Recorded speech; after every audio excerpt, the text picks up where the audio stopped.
Thank you very much. Colleagues, welcome back to our symposium on governance, and which is also a book launch. And if you're just joining us, let me direct your attention to Shadrock, Horvath and Ender's The Governance of European Higher Education. That's our topic today, both the book and the topic of governance in Europe. And we've heard the authors explain the book to us, and we've also heard a erudite keynote from Pedro Teixeira and discussion of that. So we're now moving to the final stage of the book launch workshop symposium that we're in. And our speakers are going to be, and I hope you'll tolerate this, Bjorn Stensacker, Gregor Half, and Thomas Jorgensen, in that order, if you're comfortable with that. Absolutely. Let me introduce, I think I might introduce all three. It might be a little easier at the start. Just brief introductions. I won't say they need no introduction, because in a sense we all need to be better known to each other than we are, but you'll find out more from them perhaps by what they say.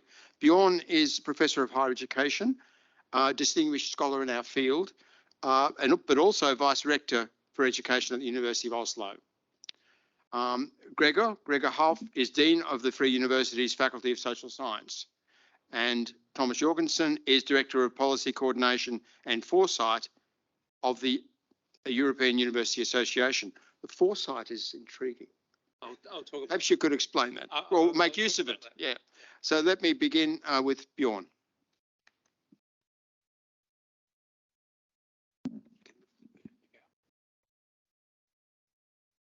Thank you, and thank you for the invitation to come here. It's been a very interesting morning, and I enjoyed it very much. As a kickoff for the discussion here, and I won't take long because I think we have less time than originally scheduled. I was intrigued by, and I totally recognize the observations done in the book about convergence and divergence taking place in parallel, so to speak. And in that way, you could talk about this as a paradox. And I think also as researchers, but also perhaps to inform the discussion, I think the notions of paradoxes are very interesting and something that we could explore more.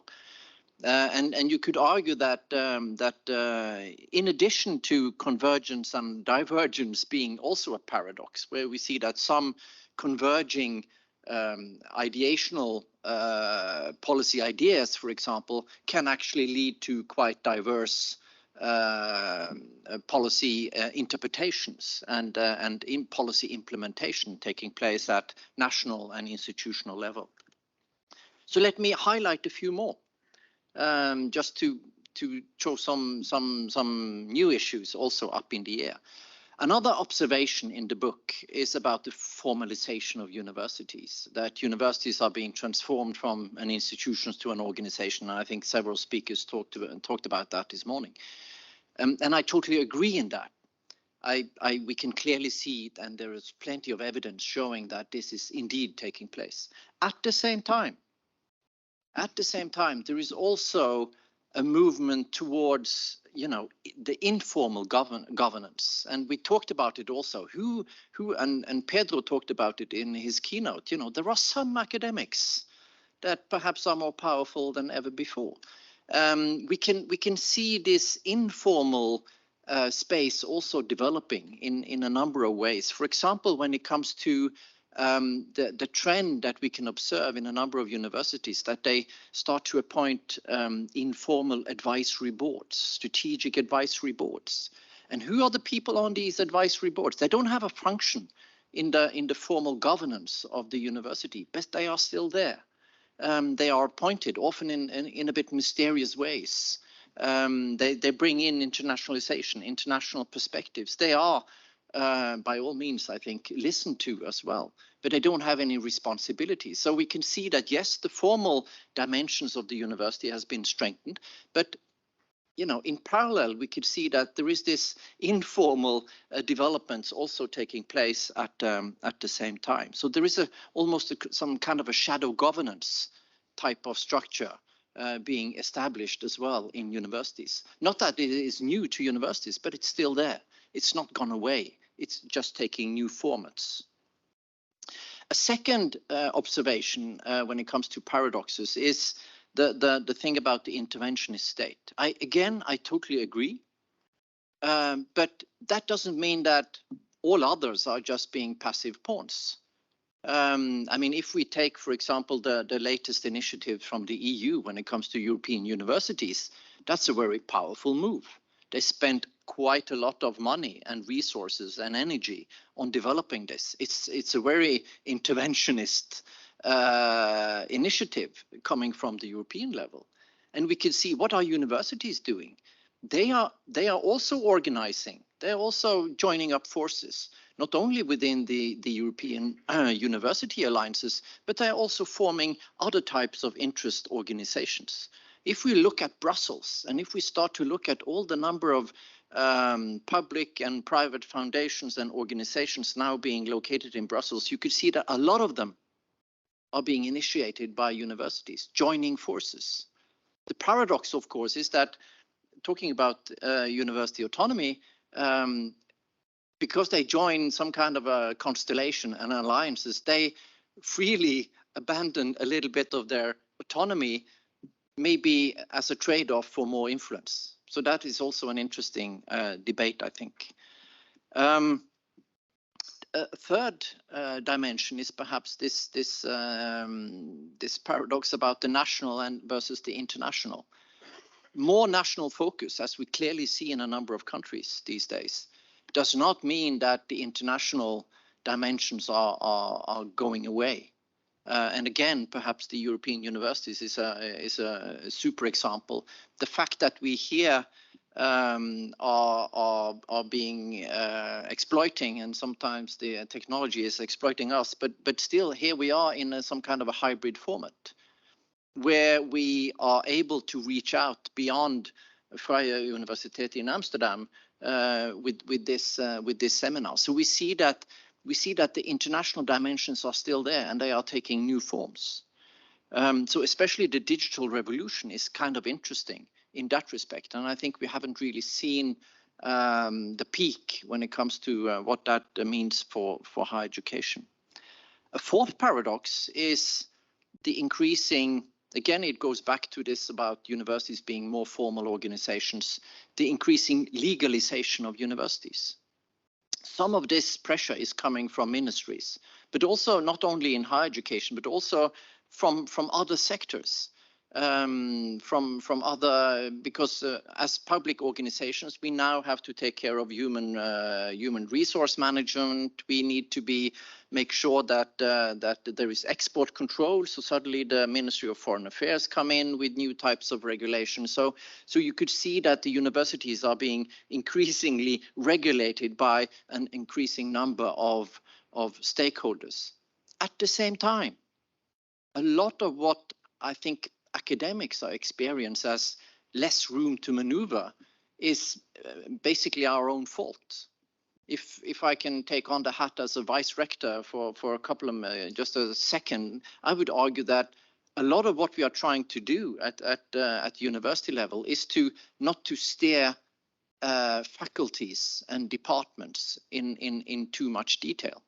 But what we do see is that faculties and departments and sometimes programs, they are the ones that are adding to the bureaucracy, often in good with good intent, and sometimes it's even the academics that wants to have legal steps taken to protect their own time. So we see that this paradoxical element of legalization is also there is internal driving forces. So I could go on, but I think for the sake of discussion, I'll stop there and give the floor to Vrije Universiteit.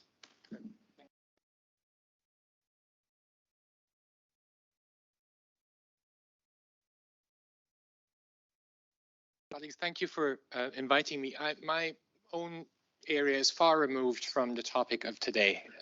I apologize for that, but I'll try and add my perspective, which I'll comment on in a second. Firstly, I'd like to say congratulations to this wonderful book. I look forward to seeing how it impacts the conversations nationally and internationally. I'm hoping to contribute with some observations that are more personal, because I've been part of leadership teams in 4 different universities in completely different systems, inside and outside of Europe. I'll obviously try not to generalize my personal opinion and make that more than what it is, but I do want to raise a number of questions that are forming in my head when I compare the different systems that I've been operating in. I'll do that using the key terms of the book, namely convergence and divergence, and you'll see that there's actually I do also observe some paradoxes, just like you have been mentioning, Björn. I'll be comparing Singapore, where I've spent more than a decade in leadership positions, with Denmark, where I've spent nearly 5 years in leadership positions, and the Netherlands, where I've just moved about 1.5 years ago. All 3 have educational systems that are admired and talked about, but for completely different reasons, as you'll know. I'll start with convergence. I think we tend to place the Netherlands and Denmark, and on the other hand, Singapore, on completely different ends of a scale that's called something like openness of societies. This is a very rough name for that scale, but it's certainly something how we debate the differences between postmodern European societies like Denmark and the Netherlands with a decidedly modernist and also capitalist society like Singapore. And I think we over-exaggerate, or rather we exaggerate that difference, particularly when it comes to the topics of today, because there's one aspect with regard to higher education where they are actually more alike than we would like them to be. And that has to do, and I know it's been discussed today, with political involvement into higher education. This is, in my observation, actually decreasing in a state like Singapore, Singapore that we consider to be a far more closed or less open society than the European ones. It used to be a state that had a highly interventionist approach toward higher education, very much part of the national ethos, a geopolitical intervention that was happening there. But I've seen that decrease, certainly in the time that I was there.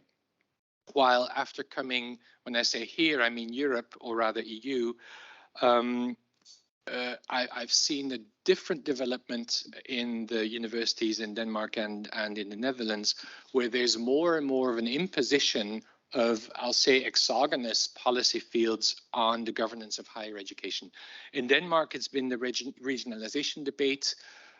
You probably have picked up some of that in Norway as well, which is basically a rural areas policy, as in how can rural areas in Denmark catch up with Copenhagen, which is a deeply which is an enormous center of gravity for Denmark. So that whole regionalization debate became imposed upon higher education, the government going as far as forcing every university to either close study places or move them to the countryside, which was a very painful task that I was involved in. In the Netherlands, and those of you who work and live in the Netherlands will know what I'm going to say, immigration policy is being imposed on higher education policy, but also housing policy, certainly in a city like this one, is one that's being imposed on higher education policy. So what surprises me here is that I think the systems that I know best are actually diverging in ways that are surprising. A state that we see as an autocracy, or certainly a managed democracy, is retreating from interventions in higher education policy, while countries that we consider to be open societies and certainly pluralist democracies are intervening more in higher education with exogenous policy areas. We'll discuss if we find that scary or useful. It's probably both, but I look forward to that debate later on. I'll move on to divergence, and that is maybe it's more than a paradox. Maybe I'm seeing trilemmas there, but this is more like a thesis. If you spent more than 2 days in Amsterdam, you will probably have had the opportunity to buy French fries, or what Brits call them chips, right? Chips, yeah, chips. And then in Holland, you have the choice of you can have ketchup and mayonnaise and mustard. You can have 2 of the 3. You can't have all 3. And my sense is that we have that kind of trilemma in the 3 countries that I know best as well. And it's obviously not the trilemma between ketchup, mayonnaise, and mustard, but it's the trilemma between accessibility of our systems, the international competitiveness, and the national impact. You can't have all 3 at the same time. And the different countries that I know best deal with this trilemma, with this French fries dilemma in a different way. The Netherlands clearly has, or still has rather, I think it has, accessibility of its educational system as a non-negotiable element, and at the same time it tries very hard to remain, and it is internationally competitive. At least if you look at the ranking league tables, we know all what we need to know about league tables, but for lack of a better indicator. But what that means is that there's now a debate or the open flank on, well, what is actually the national impact of Dutch universities on the society around them? And that is something that Dutch universities find very hard to answer. Much easier Danish universities, where there's a combination of commitment to accessibility and commitment to a national impact, but that goes at the expense of international competitiveness, at least if you look at the ranking tables and compare Danish universities to, for example, the Dutch universities. The Singapore choice, of course, is yet a completely different one of that trilemma. There is an obsession with international competitiveness, and they're very successful if you look at the parameters that I've just mentioned. There's an equal obsession with national impact, but that, of course, comes at the expense of openness. It's not as if you're qualified to go to university, you can actually go to university in Singapore. That's not the case. Only about like 17% of a university-ready cohort goes to university in Singapore. So that trilemma, mustard, ketchup, and mayonnaise, I think is one that is worth. I find it interesting to think about that in those terms, and it is, and I'm repeating myself, for accessibility, national impact, and international competitiveness. And we make different choices depending on not just the political system, but the society that we operate in.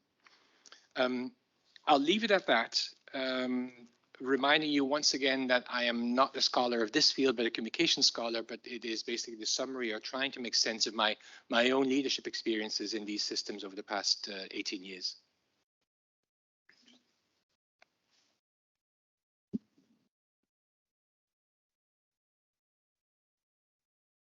Much, and also thank you for the invitation for the book.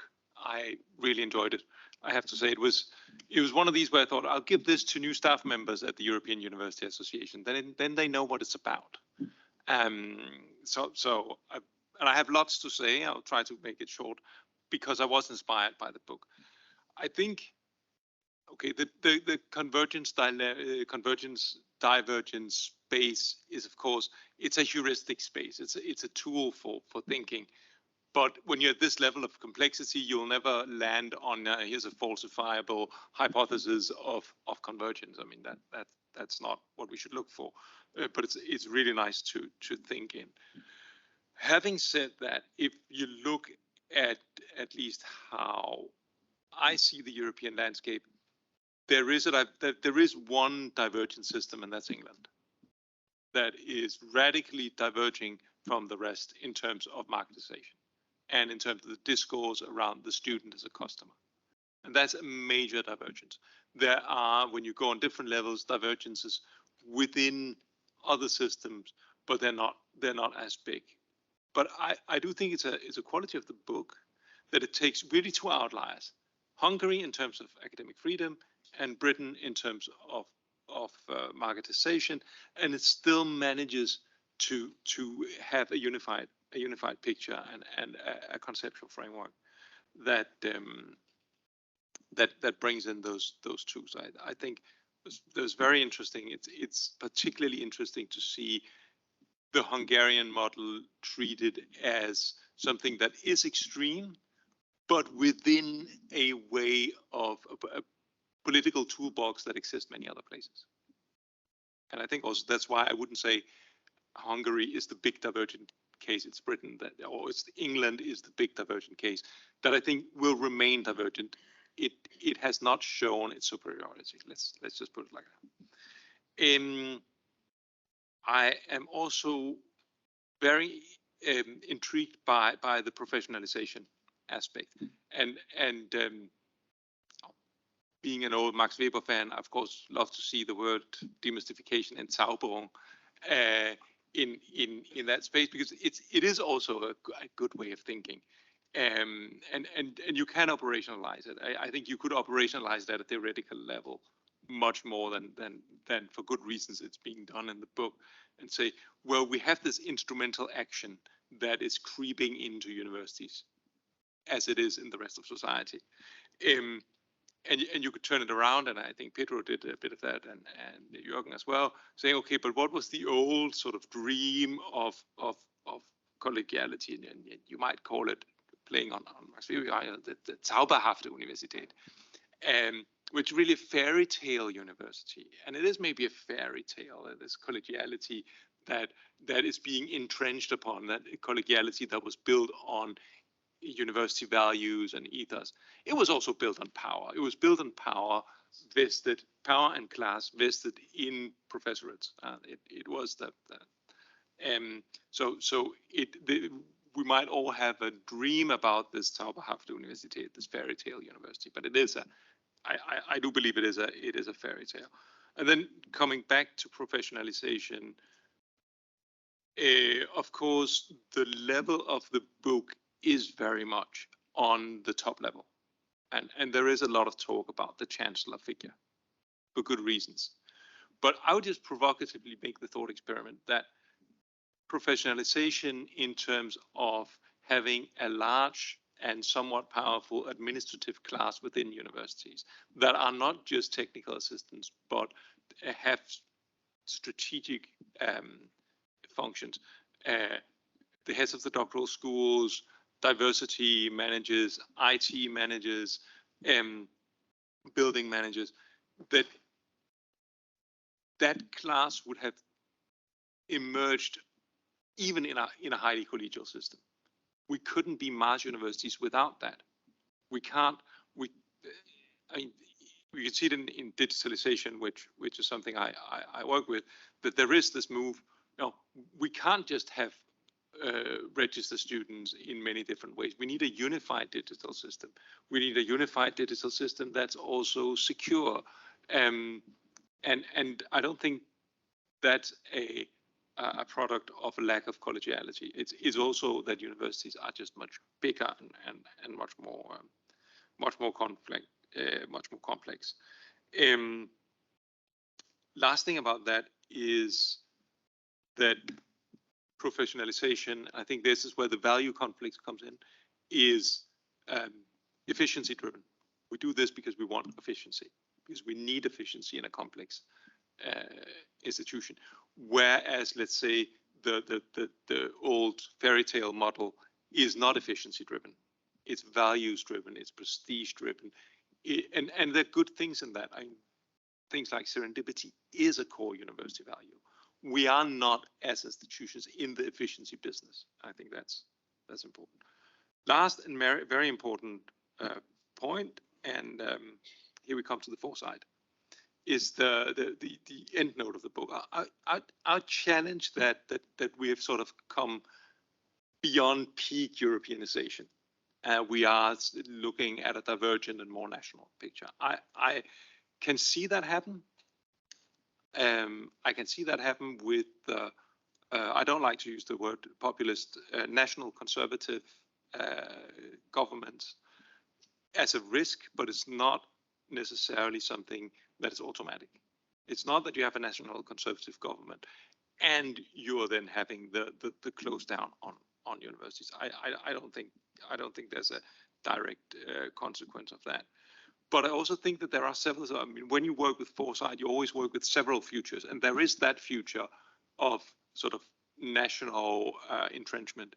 But there is also the future that Björn also talks about a much more assertive European and particularly Brussels engagement in higher education that might find transmission belts that are not linked to the treaties, but to initiatives like the European University Initiative that does push to the limits of the treaties all the time, saying, well, we will have a European degree. We know it's difficult, but we'll push it. We'll push that.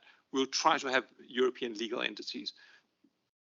Where there is a future that you could see of a European federal higher education system with large federal transnational institutions. And that would be very transformative. And I don't think that's necessarily much less probable. And again, foresight, you don't work too much with what is probable and what's not. I think both these futures exist today. So I'd really be cautious about taking peak Europeanization for granted. Those were my main points. I have many more because it was a very inspiring book, but I'll just keep it there.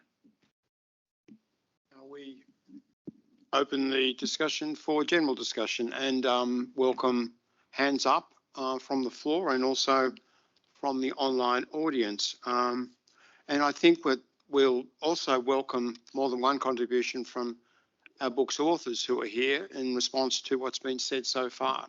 I'm not sure, colleagues, book authors, when you want to come in, but please indicate by raising your hand and I'll bring you in. Let me make a couple of comments at the start.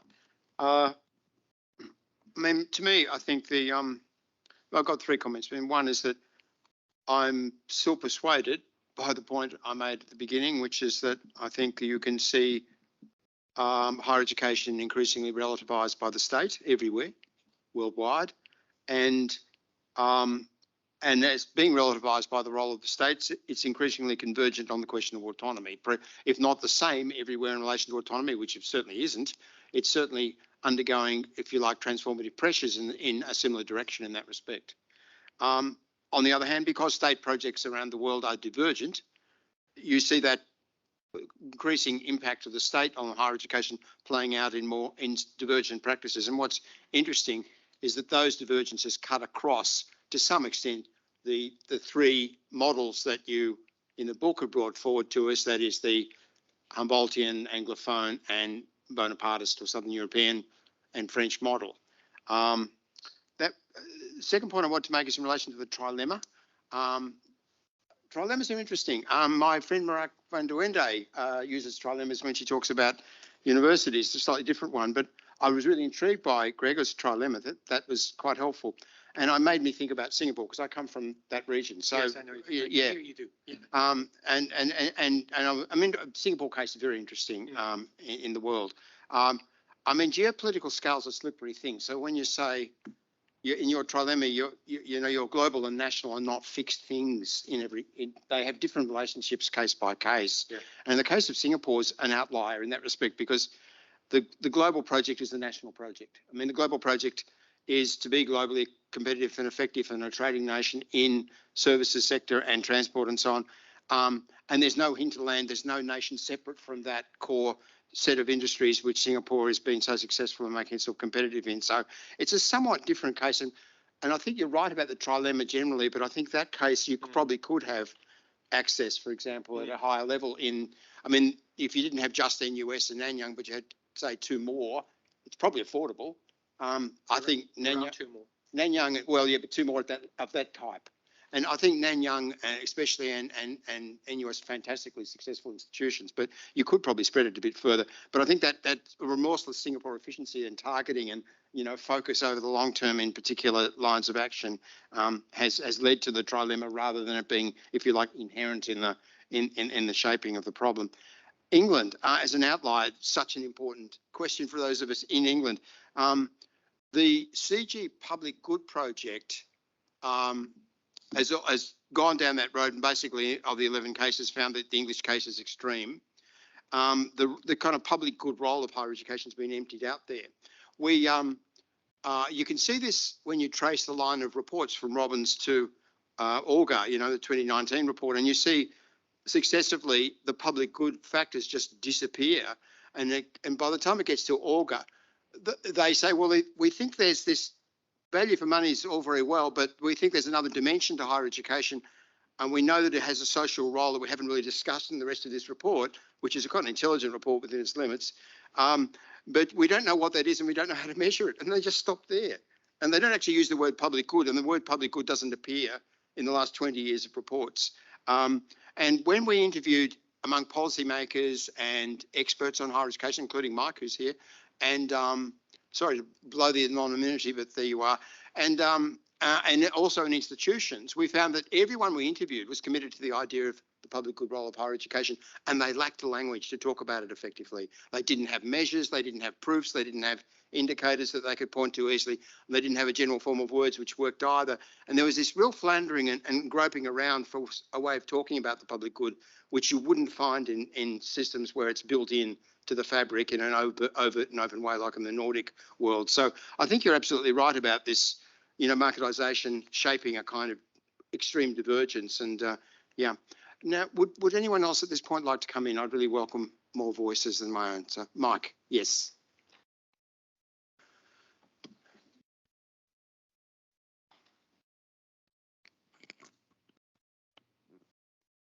Well, I feel great gratitude to our three panelists because they've each thrown a different light on the kinds of conclusions that we reached coming out of our research. And I suppose a question that I would ask, and it bears quite interestingly on Singapore, is what would have happened if the Treaty of Rome had given the Commission competence in education? What differences would we have actually found? I mean, I can't answer that at all, but I throw it in because it seems to me at least worth asking the question as to whether, as it were, a kind of drift that's gone on would have been hardened in some way. I think a second point that I want to raise is the extent to which Europe now is unwinding the Bologna process. I mean, if we allow divergence to go further and further, and I absolutely accept the fact that the UK or England is massively divergent, I regret to say, will in fact significant divergences in governance affect all the benefits that came out of Bologna? And that's really kind of a big question that's left completely unanswered in the book. I've got a speaking list now, I'm pleased to say, and next on it is Bjorn. Thank you, Mike, for the response. And then, what is actually happening in Europe? I think that's a very interesting topic. Coming back to your what would have happened question, if we take a big leap forward and look at what is happening today, you could argue that I'm not trying to be a conspiracy theorist here, but of course I think the European Commission would have liked much more influence over higher education than they legally have. And of course, what you could argue is that the latest initiative, the European University Initiative, is a way to accomplish through financial means and organizational means something that they are unable to do by legal instruments. So of course, what European universities in many ways is the outcome of that is that you skip the national level, because suddenly we see that a lot of these university alliances, they develop, they set up legal foundations in Brussels. They become legal entities under Belgium law. They receive money directly from the EU. And the EU is basically also defining what universities should do for good and bad. And perhaps the universities are too responsive in that. But you could also, from a university point of view, you could see that as also some kind of how can we try to balance the expectations that are directed from us at a national level and have some kind of freedom also by pursuing other targets and perhaps maintaining our international dimensions and interests in an era where we see that at least from the national policy level, everything is about the domestic, the region access and stuff like that. So I think there is an interesting dynamic playing out there. And I would certainly not, I totally agree with Thomas that I would be very careful saying that, you know, this is now it's bye-bye Europe. I think if you look back at the history of the Bologna process, it's always been, it's not the implementation of Bologna has never been uniform. I mean, if you look at all the signatory countries, you have those that are front runners and you have those that are, you know, perhaps not complying to the basic ideas of the Bologna process. What has been lacking in the last couple of years is some kind of novel element. You know, what brings the Bologna process further? You know, what was, you know, when we had the ECTS, when we had the quality assurance framework, okay, was that the end of it? What would be the additional dimension? What would come after that kind of policy initiatives? And again, the jury is still out on this one. I think whether the European universities is a way to perhaps push forward the Bologna process, the coalition of the willing, if you take an expression like that, and that is something that could push the Bologna process further. Good, Thomas next. Yeah. Looking at the big scale of things, the EU seems much more stable now than it was at the time of Brexit. I don't think there's a fear that it will crumble. Even national conservatives in the European Union are not aiming to leave it. They're more aiming to shape it in their own image. The other thing that's happened is the war in Ukraine and the enlargement perspective has come up again. So you have a European Union or a European continent that is centered on the European Union. And true that Britain needs to find its space as a small neighbor next to a very big neighbor. But that's part of that, you know, relating to the center. There is only one center now, and it's something that basically hasn't happened in Europe since the fall of the Roman Empire. And that center is going to drive things. Does that mean the end of Bologna? I don't think Bologna will be unraveled. I think we'll still have the quality assurance system that we have. We will still talk about learning outcomes. We'll still have ECTS. We'll still have 3 cycle systems as the basis. But I could see either that it gets professionalized more than being a forum where ministries can come and discuss and exchange notes. And I could see, and I think that is a scenario that's definitely out there. The European Union simply gobbling this up and say, well, you might formally exist, but you know everything that drives it is actually done by council recommendations in Brussels and not by ministerial communiques in the various Bologna countries. I think that is one future. There's also the future of a highly professionalized and insulated Bologna process, and that could exist.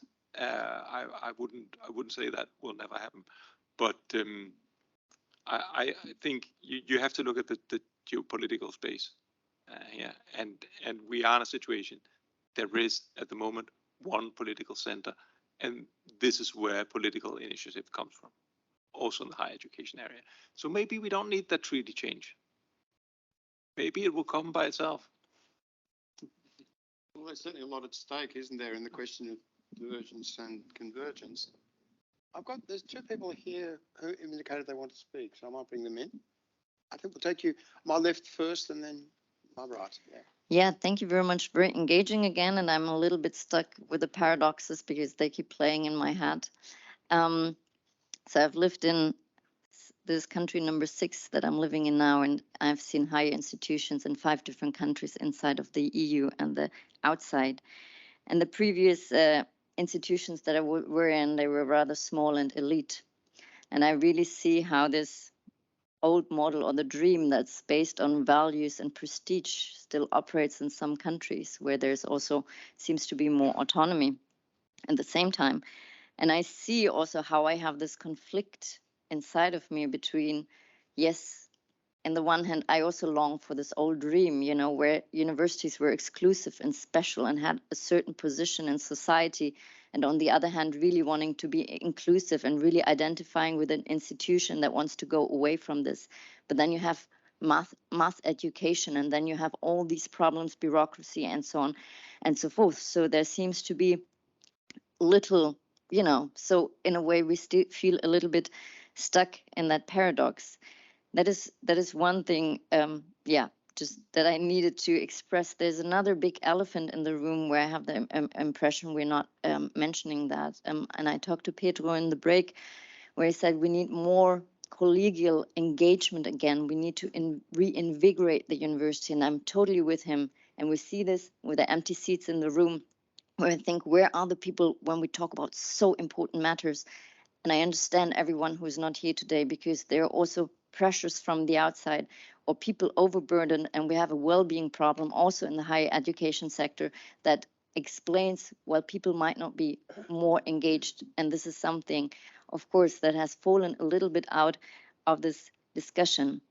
And the last question I want to make, and it might be a little bit naive, but when we say, okay, there was this old dream of the university of collegiality, which I think was not, you know, I think it was never a problem of collegiality in the first place. But still, I'm asking the question in the situation that we're in now. What is the new dream? What is it that will give us hope to stay in this profession and also have a prospect for the years to come that we can, you know, be in a position that we would like to be in?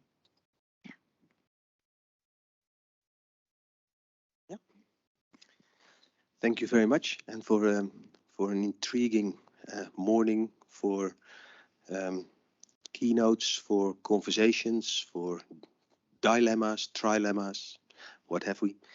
Thomas, I think it was you who mentioned indeed the university as a fairy tale, but also as an outcome of power play. And I think you quite explicitly mentioned class. In my mind, it also plays out there is quite some role for religion in here. Could you please reflect on that, how the university system, which in some ways looks so much like a church in its rituals, in its priesthood, in how we think.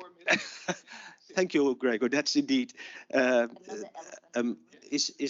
Is there value in recognizing and making it explicit to talk about university structures, about fairy tales, about hope for the future, and that kind of stuff? Thank you very much. Yeah, but I've got a speaking list there, so I'll better stick to it. I'll bring you in next. I mean, what is the new dream? You know, what a good quote that is. And if the university and science aren't the glue that holds modern society together, do we have to go back to religion? I hope you're not going to ask me to answer that question. But you're next on the speaking list. I'm going to try and respond to Rome. Yeah, sure. for the people that are not in this room, I'm going to try and respond to the Rome question. Intriguing, yes. Well, if we accept that the European project is not just one of integration, but obviously also one of competition, and it's a competitively there's a spirit of competition inherent in the DNA of at least the EU. It'd be interesting to think what would that mean for our sector. Would it then be clearer that our sector is a part of a geopolitical competition as well?